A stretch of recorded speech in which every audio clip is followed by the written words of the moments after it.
How easy is it to buy a gun in the United States? Nelson traded his arcade tickets for an air rifle. This made Bart, who was standing nearby, filled with envy. He also wanted to experience the feeling of shooting a gun. Nelson didn't refuse. After all, there's no harm in having someone else's fingerprints on the gun. After dinner, Bart sneaked out the window. He went to Nelson's house to test the gun together. Bart looked at the shattered glass bottle. His hair stood on end with fear. Then Nelson turned around and started shooting at a car. That's my dad's shooting car.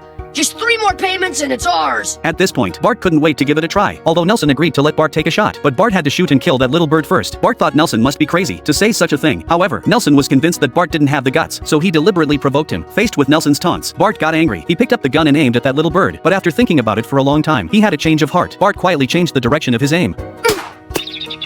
Oh my god. Nelson was stunned. He never thought Bart actually understood the principle of curved ballistics. He immediately ran under the tree to check on the bird, only to find that the bullet had gone straight through its neck. At that moment, Bart was filled with immense regret. Meanwhile, Marge couldn't find Bart at home. She asked Lisa where he had gone. Lisa knew Marge didn't want Bart hanging out with Nelson, so she lied and said he had gone to Milhouse's house. Milhouse! What? Tell Bart to come home! I think he's at Nelson's! Who's Nelson?